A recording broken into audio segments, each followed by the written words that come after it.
What I wanted to talk about today was, I love coming to these conferences because I feel like I come away with these great little nuggets, things that I can use. It's news I can use. I can get back into my teams. I can get back in my office. I can start sketching new ideas, and I'll make better products, right? I'll make better decisions, hopefully. But I was like, what if it might be useful if we maybe spend some time talking about what can we do to not just tune our products, but maybe tune our careers a little bit. So I'd like to do maybe just a little small audience participation here. How many people here are, I assume it's most of them, but either a designer or product manager? You're in the product design. Great. All right, that's good. That's what I would expect. How many people are at senior level or below? Okay. How many people, that's pretty big. How many people are at the director level? Okay, small smattering. How about VP level? 2, 3-ish? Any C-level designers here?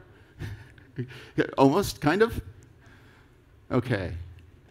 That's what I would like to change. There is a big shift that has happened, and it's happened recently, right? We didn't. I think many of us, if you've been doing this for a longer time, you felt somewhat invisible in many organizations, right? Somewhat overlooked, doing the good thing, fighting the good fight. But the organization didn't quite get it. But it seems like that's really changed over the past 5 years or so. Apple is now the most valuable company on the planet because they figured out how to design great stuff.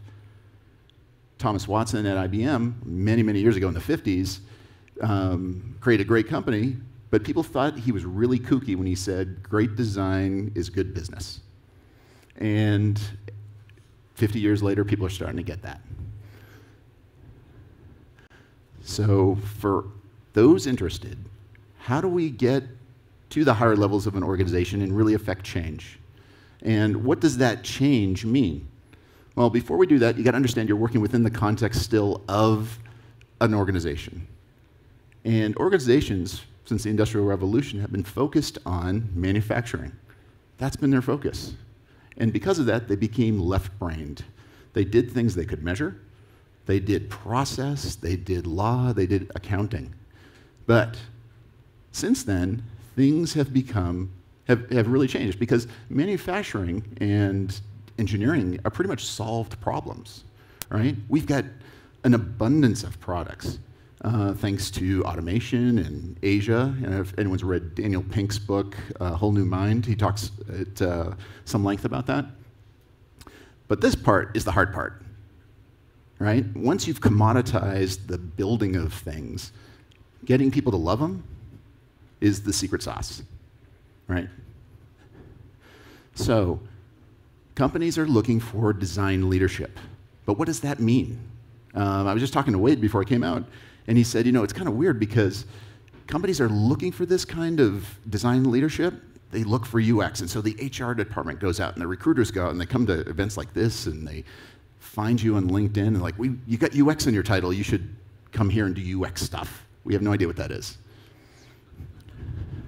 So I took a little stab at this, and I felt that it's not a bad start, but I think design leadership is really about engaging that company to be empathetic, to think about the customer, put the customer right at the center. And not just the customer's problems, their situations. And if you're looking for design leadership, you're looking for constant innovation, right? You should expect to be challenged constantly. But as difficult as that might be for companies, they really are hoping to affect the bottom line through creating awesomeness, right? And that's where you guys come in. So I was thinking about this over the course of the last few weeks, and I was like, why does this feel so difficult?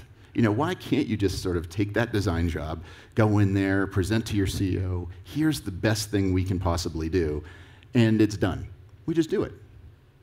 Well, it's because the organizations and the supporting structures within those organizations have only been focused on the left brain. When companies are looking for design leadership, whether they know it or not, I think what they're trying to get is this, and this is why your job is difficult.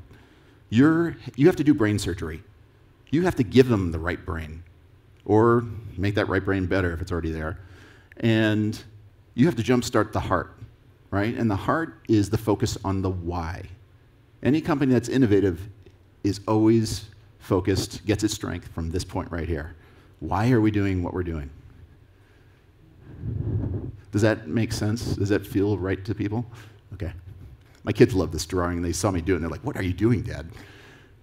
And like, I'm trying to turn people into VPs.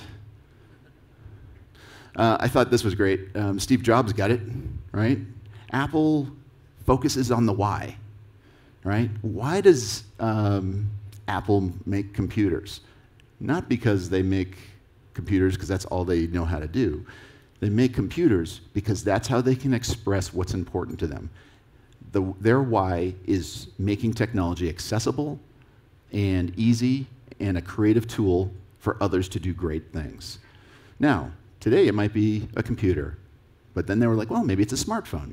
Maybe it's a car. Maybe it's something else. The product is only the expression of answering that question.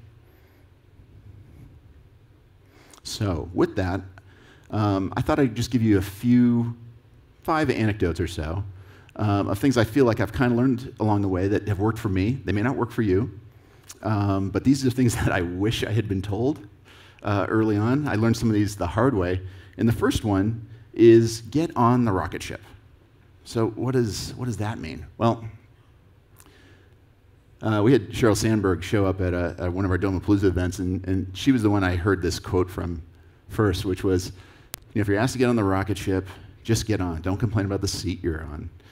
What that means is whether you're in a startup or you're in maybe you're in a small team within a larger organization, there's probably never going to be enough people around to do every job. So in some way, you have to be a generalist, right? You have to be willing to fill the vacuum, jump on the grenade, do whatever it takes for the greater good. And if you're in a situation where you feel it's high growth, things will pan out. They'll work. There'll be more opportunities. And when things are successful, well, there's, the sky's the limit, right? So sometimes we get stuck in our little world, and we're like, I don't do that. I design stuff. I don't answer the phones. I don't do presentations. No, if you want to do it right, you do it all. And you try to be a good person about doing it, because no one likes to work with a person who's a jerk. I don't know, Chad, can I pass along your story? You feel comfortable with that? So Chad Heinrich, who's our senior director of UX, worked at Box and Dropbox. And he was the one who really made this idea come to life for me. Because he said, and I'll just sort of paraphrase here a little bit, but working at Box, we were the 9th person at Box. So he was the 9th person at Box. Things were growing. A lot of personalities. When you're working in a small startup, you have a lot of passionate individuals, right? And sure, things kind of clash. And sometimes you have to set aside, well, maybe you have an MBA from Harvard, but today you're getting the coffees. That's just because the team needs caffeine. And I think, Chad, you said that at some point it felt a little untenable. You were maybe, your ego was kind of getting out of check, and that may have cost you literally millions of dollars, right? Just getting out a little early. But that perspective, learn from Chad. Ask yourself the question, are you looking at the long view? Are you seeing the big picture? Are you solving for the why? Or are you just having a bad day? And that's a personal thing. You have to figure that out on your own. So as I was thinking about this presentation, I thought, where was the first time I really felt challenged in that regard? And I think I started out in journalism. I was a newspaper designer, illustrator. I just fell into it, honestly. There was really nothing else going on. So I was an editorial cartoonist, and my parents were like, why do you want to be a computer programmer or in marketing? Why don't you do something fun? So the Detroit News hired me, and this is just some stuff in my sketchbooks. This is 20 years ago. Election cycle, doesn't seem like anything's really changed. People are still pissed off. Just the names have changed. And it was working at the newspaper. To do something like this, it wasn't just me sketching something out. I had to sell this idea, and I had to work with a lot of other people, right? I had to work with Marla Dickerson, who is the writer I used to work with all the time on among other things, I did the op-ed page. I think because I had that editorial cartooning background. And I had to work with copy editors, so you can see like a little bit of code down here. We didn't have printers to just print out everything the right way. In fact, when we did get them, there's a little side story in Detroit, it made it even more difficult. There was a really, really strong union. And I remember my first day there where I thought, we have these $100,000, $200,000 page printers, so I could print out my design. And all they had to do was sort of paste it up on the board and have the camera shoot it and throw it on the press. But because of the union rules, they would actually take my page, cut it into little pieces, and then reassemble those pieces on the cardboard, meaning nothing ever matched up after that. That was just, one guy was that, that was his job. And so I realized that design really is a team sport. So I had to work not just with editors, I had to work with the person who was pasting it up to make sure they didn't put the wrong headline on and stuff like that. And I had to go sell all these ideas. So once I kind of learned the team sport activity around newspapers, I think that was about 3 years or so I was working there. I was looking around one day in the newsroom, and it was, the newsroom was, it was this gorgeous, storied newsroom. I don't know if anyone ever saw it, it's a long time ago, but there was a Jack Nicholson movie called Hoffa. And they filmed it in the newsroom that I used to work. So I had all this like big oak paneling, and I had this managing editor, and she was a classic tough as nails. She would come over to my computer as I was designing in the middle of the room of photographers and writers and editors, and I must have looked pissed off because she walked over to my desk, and it's, I don't know, I think it was about 10 minutes or so before our first deadline of the night. I had 3 deadlines every day. And she's like, Chris, are you drinking enough? And I'm like, no, I'm not drinking enough. I was in a rough shape. But I remember I was feeling that way because I looked around the newsroom, and this was another important epiphany I had. When I looked around the newsroom, I couldn't spot anybody I wanted to be. That should be a sign for you. If you're in a big organization, you look around, you're like, do you want to be your boss? If you don't want to be your boss, well, is there someone else you want to be? I looked around the newsroom, there was nobody I wanted to be. And I was like, well, there's your future. And so it was shortly after that, I got together with one of the other designers, and I went to the publisher and I said, he actually was the only guy in the business I wanted to be. He was awesome. His name was Bob Giles, and he was a super ally, and then he ended up going to run the Harvard Neiman Center. I was in Detroit, and I felt there was a real opportunity to do something super cool. And I was in my mid-20s, and I really wanted to start a company before I was 30. So I partnered up with my other design partner, and I found 2 other partners, and we lucked out and found an investor. And we pitched them on starting a magazine in Detroit. This should have been suicide. Detroit, I don't know if anyone's ever visited there, but it hasn't really changed all that much. Detroit was in huge throes of urban decay, and we wanted to start a upscale luxury lifestyle magazine. And we were also going up against it was Detroit Monthly Magazine, which was owned by Crane's Business, which owned Advertising Age. They weren't going to go anywhere, at least we thought. But we felt we had that idea. We felt we understood the why. And I think I even had, let me go back here for a second. I think, it was on here. I actually found the note. I figured out the tagline, our internal tagline for this, which was Cliff Notes for the Good Life in Detroit. You had to qualify that with Detroit because it's different. Good life there is a little different than maybe other places. So anyway, I had to get on this rocket ship. And although I really loved working with my buddy Shane, the other 2 or 3 people I was working with, we could not stand each other. I mean, I'm sure you've had disagreements at work, but I mean, these came to like blows. And there's some others, I can't tell these stories because it would make people uncomfortable. But to get something this beautiful out required a lot of pain and a lot of blood. I remember answering the phone in our editorial office. People would answer it, they'd say, House of Pain, how may we help you? That was it. I mean, it was a hard kind of life. However, that was 20 years ago. Like, the idea stuck. we figured out how to not necessarily remove that tension, but how to tolerate and find enough respect to get something out the door in cooperation.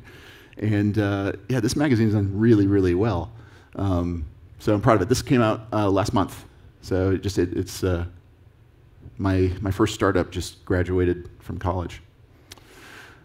I also want to point out that if it feels complicated sometimes, trying to do what you want to do, or you feel challenged in ways that you don't see other people being challenged, I think it has to do with this. The people I think who are going to be really great design leaders have both parts of their brain working. They have the left brain and they have the right brain working. Daniel Pink again talks about L thinking and R thinking. It's the same kind of thing. But over here, I'm assuming everyone's got pretty good design chops. You don't have to be the greatest designer. That's fine. You have to have vision. You have to be able to think strategically, right? You have to be able to see big picture stuff and see these connections that no other people can see. You have to be really good at the storytelling part, because when you're designing the future. It doesn't exist yet. So you have to use your powers of storytelling to get people to imagine a different kind of future, different kind of reality. But at the same time, you have to understand this stuff. So when I was starting the magazine, I had to know lots about, how much does the paper cost, and should we use a UV coating because it looks really great, but it's going to throw the cost right out, and we didn't care. Like we had super large format. We felt it was important to the feel of the thing. But project management. I kind of poked fun at Sean there. I love Sean. He's wonderful, and he always seemed to be able to rise to the top when it came to project management. He really got excited about, when does it have to be out? What do we have to do? And then he would just churn through a bunch of stuff. Team leadership. This is a lot to ask of anybody. It's kind of, it's almost impossible. But if you want to get yourself on that kind of career track, these are some of the skills you should start thinking about. Some of them are hard skills, some of them are soft skills. Okay, so the next part, partner up. I know it's hard to be partners with a CEO. Some of you may be working in big companies, you may never have met your CEO. But partnering up with your CEO is really, really important. If you're working in a bigger company, we'll talk about some of the other partnerships you have to make. I found this as I was doing this talk. This is April, from 5 years ago. This is the moment that we kind of came up with the idea for Domo. It was, I think that's Monday at 12:30 in the morning. We have 7 hours till we pitch our first idea for what Domo is. Josh is over there working out his pitch. Darren Thane is our CTO, and he's trying to figure out the technology picture. I'm ripping off icons to get the mocks done. And I remember thinking for a moment, I was like, wow, this is where all of those skills kind of come together in these sort of moments, right? This is, that old adage, it sometimes takes years to become an overnight success. They're talking about these kinds of moments right here. And we honestly had no idea what we're doing. I'll be honest with you. I remember my wife and kids dropped me off at the airport it was Friday night, and Josh was like, I need you for the weekend. We're going to San Francisco. Let's just go figure this out. I don't even remember him telling me if we were pitching anybody on Monday. But I found out soon enough, and I remember one of the things that's great about hanging out with Josh, he's a very interesting guy. He's super driven, super serial-minded in many ways. And sometimes when he kind of lets his hair down a little bit, he's pretty fun. I remember he kept having these things of Kobe beef sliders coming in, which I'd never seen before, and tons of snacks. We didn't touch any of them. We were heads down for the whole weekend. We locked ourselves in the hotel room in San Francisco for the weekend, and then 7 hours later, we were in front of a top-tier investor group. And it wasn't just one general partner. It wasn't a general partner and a junior partner and their assistants. It was everybody. There were 16 general partners in there. And I remember Josh going all right, here's my story. You guys all know me from Amateur. I did this, this, and this. And Chris is going to show you what we have coming up next. And that's what we've been kind of building ever since. So If you're in a startup situation and the founder, is also the visionary person, your job there is really going to be to facilitate. And we'll talk a little bit more about that. And I think this guy really understood that too, right? Dieter Rams, we all know who that is. Could Dieter Rams have done what he did if he was kind of working from the bottom up? I think many of us have been part of those, really well-intentioned, earnest, smart, grassroots design efforts within organizations, to work and work and work, only to be told at some point someone else says no, right? And that's just really, really rough. And I think that's the sentiment here that Dieter got absolutely right. Roll with it. What this means is, as a designer, you're not always going to be this person. I feel like we see ourselves as this a lot. Like, I'll be the big picture, the big idea person. When you're working with maybe a CEO or you're working in teams, you might be this. There's already a vision of some sort, but it's fuzzy. So now it's up to you to work out do all the difficult work, which is all the details, right? Ideas are okay, but they're somewhat, they're okay for initiating action, but a solution is made up of lots of tiny solutions. So when you facilitate, you have to go through all of that. Sometimes we're just kind of cleaning things up, right? We already have this product. We're already wed to doing this. Just make it better. Like, okay, sometimes you have to do that. So obviously, work in organizations, we do things together. I just thought I'd give just a little picture of who else I partner with on a daily basis. So yeah, we got Josh up here. Catherine Wong's my boss. She's our chief product officer. I work with Adam Landefeld on the left side. He's the head of product. He's the VP of product, so I'm the VP of design. And then here's Chad right here. I work with him constantly. He's really part of this sort of product core. We have nearly 20 people in our UX team, and each one of those, I feel like I really try to partner with them. So we have open office hours almost every day. We have meetings to review designs every week. And those designers are all paired up with, given the day, 10 to 13 development teams. These are all focused on features in the product. And then, of course, I've got myriad other executives, from the president to Darren to head of marketing and other things. It's a lot to keep track of. The key thing, though, is if you feel good about building these relationships, you're also have the opportunity to essentially be aligning and selling your ideas along the way, right? So that's really powerful if you know how to leverage it. If you can leverage your social network, you will be far more valuable. Otherwise, you're going to be the person off in the corner office no one talks to, and you'll have no impact on the business. So when I started drawing this out, I was like, oh my God. I mean, because this is just kind of a part of it, because there's all those people within those teams, and there's other executives, and then there's the investors, right? You have to go do, quarterly board meetings and stuff like that.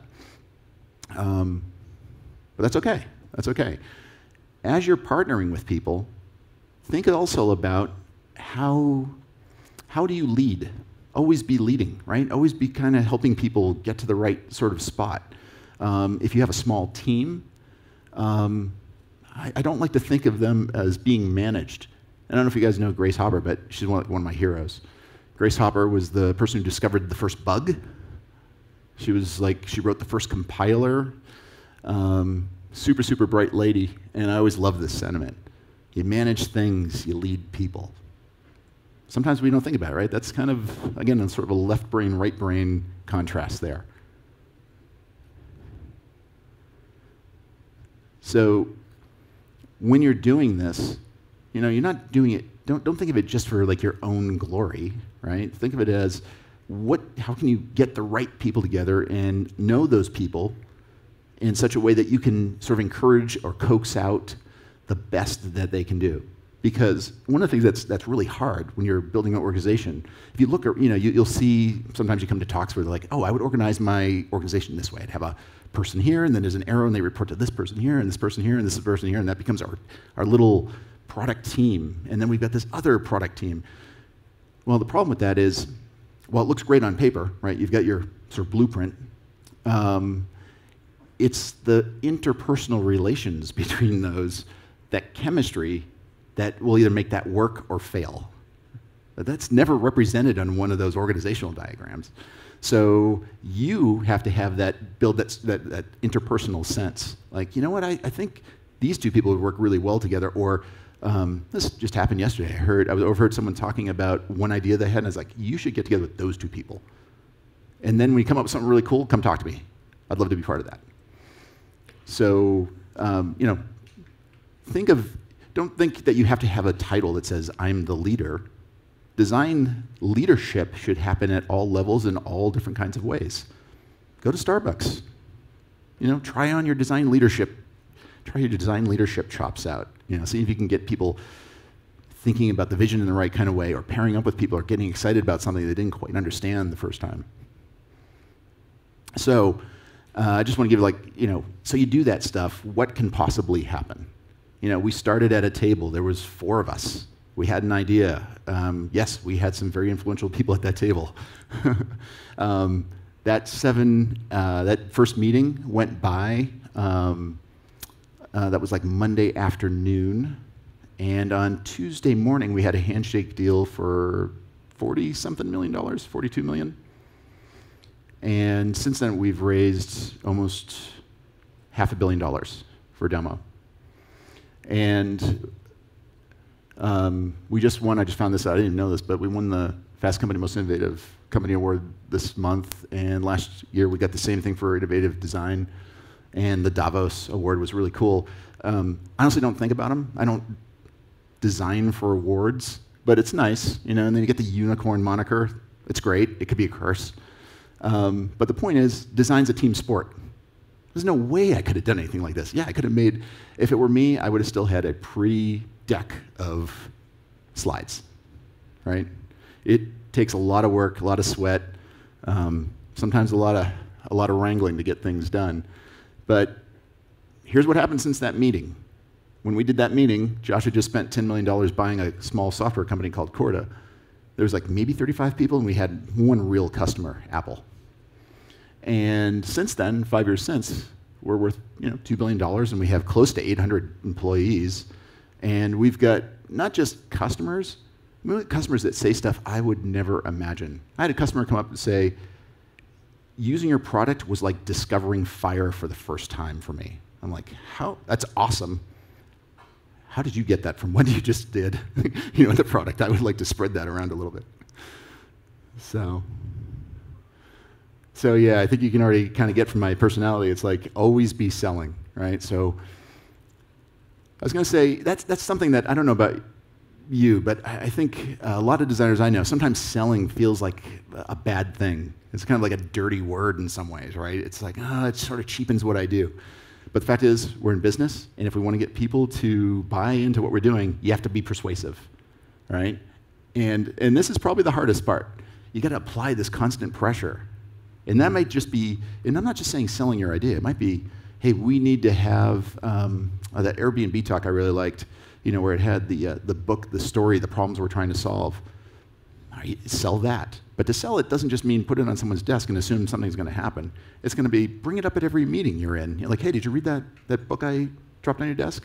What about that part of it? Did you pay attention? I think that applies really well to what we're doing here. And just to let you know, it happens to everybody. You know, you think you've got a great design and it's not appreciated? Welcome to the club. So this is Paula Schur. I love this. So she goes to Citibank and she does this, she listens to them about like what they want to do for their rebranding, and within minutes she does this little sketch. And then she spends the next year in hell trying to get them to appreciate it. Sound familiar? It happens to everybody. If they can do it to Paula, they can do it to you, right? You have to be persistent. One thing that was kind of interesting, when they didn't actually accept it outright after a year. What she did was actually create a series of billboards. I don't know if they paid for them, Pentagram paid for them themselves, but they actually put the logo out there into the wild, and Citibank saw that the sky wasn't going to fall in on them, and people really liked it, and I think they had the Live Richly tagline with it, and that's how she sold it. I was in Paris a few weeks ago, and I was walking past the pyramid at the Louvre, and I started looking into how did that get built, because I knew it was really contentious. I went to school in France when it was being built. And IMPay had an ally. In the same way Dieter Rams said, partner with the board, IMPay partnered with President Mitterrand. And he ended up realizing that the pyramid may not be built before Mitterrand was out of office. And so he got the contractors. I don't know if anyone's been to the Louvre, it's gorgeous, but under the pyramid is this giant cavernous system. Really what IMPay did was not just put a pyramid at the Louvre, he built this underground connection so that the Louvre could operate better and it could be more accessible to people. But he found, well, he was really worried. He's like, wait a minute, if Mitterrand's out, and the French people, they were already like rioting, right? They were spitting on him in the streets. It was really ugly for IMPay. And he convinced the contractors to build the pyramid first and then dig out the rest of the structure, which was really dangerous because the whole thing could just collapse. But he's like, well, if I get the pyramid in there, they're stuck with it. You know, I was like, so it happens. It happens at all different levels, right? I kind of had the same thing. So I did this. This was my second startup I did with, it's called Footnote. And I was in Washington, D.C. So Footnote was this, I started to build this platform for high-resolution historic documents, a social platform. And I was at Ancestry. I left Ancestry to go start this. Ancestry was really kind of pissed off I was doing that. But I'm like, I'm going to do it anyway. And I was working with USA Today to do some stuff. And so I was in Washington, and I was jogging past the memorial, Vietnam Memorial. I don't know if anyone's ever been there. But it's an amazing experience because it's like this perfect dark scar that opens up in the earth. And I was just dumbfounded by it. And I started looking at it, and I started watching people. And I saw two things. One, the monument was a document, right? And two, it was terribly confusing. It's a linear monument, but its information architecture is circular. And I would see people come to this, amazing monument, and they'd have all this emotional energy, and they're trying to connect with the wall in some way and find some sort of either resolution or experience, and they couldn't find their names. It's not alphabetical, it's chronological, and it starts in the middle and ends in the middle. So you can see it starts like 1959 and ends at 1975. And the frustration on people's faces was palpable. I mean, you could just see it. It's like, I felt terrible for these people. And so I went back and I started trying to sell the idea, like, we should do this.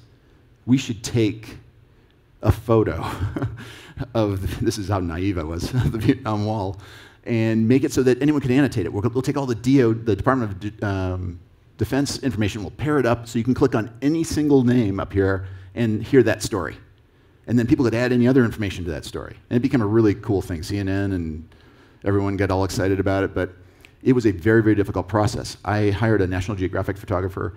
We shot 6,000 photographs of the wall. National Park Service was not super helpful. Of those, we took 1,400 and had a small team stitched together to create a 9 gigabyte image. And then my lead tech guy wrote a, as far as I know, first ever JPEG 2000 on-the-fly decoder, so that we only had one image, and you could zoom in from like all the way out to all the way in. The image itself was like, if you blew it up to 100% and tried to print it out, was about 300 feet long. That was a lot of selling. So we're wrapping up here pretty soon, but this one is a little bit more for the strategic part of your brain. And this one might be obvious to people, but it wasn't really obvious to me.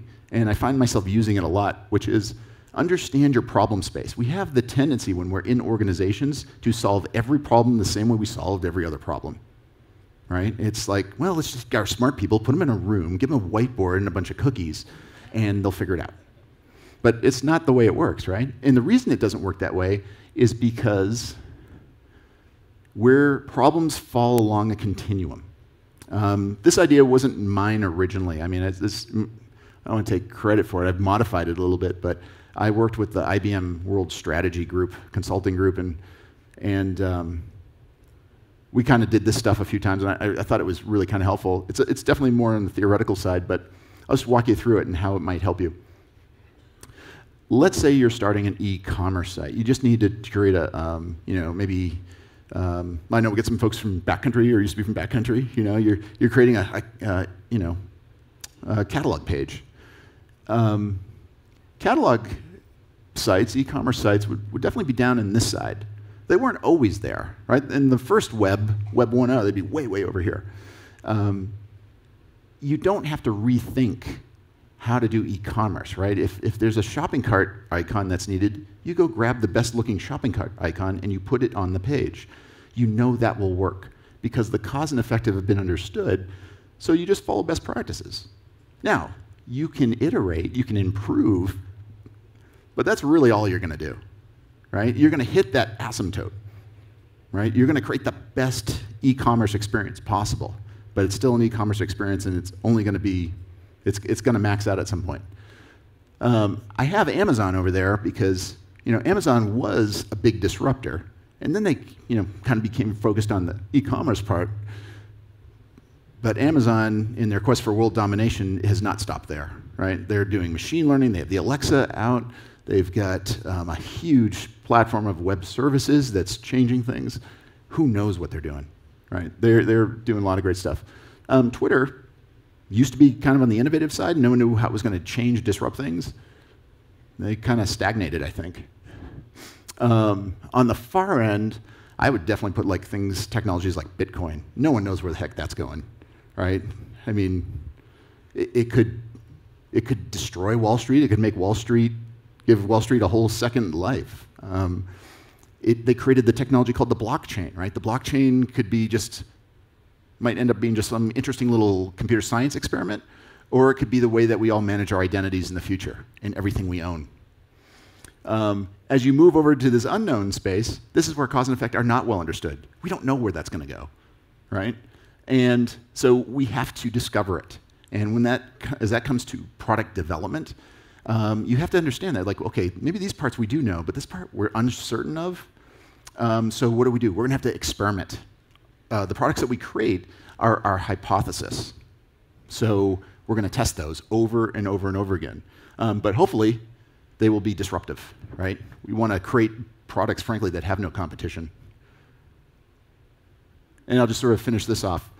As you get stretched and pulled and stressed and challenged in many different ways, make sure you're staying creative, right? Don't let your right side of the brain shrivel up so all you have is the left side.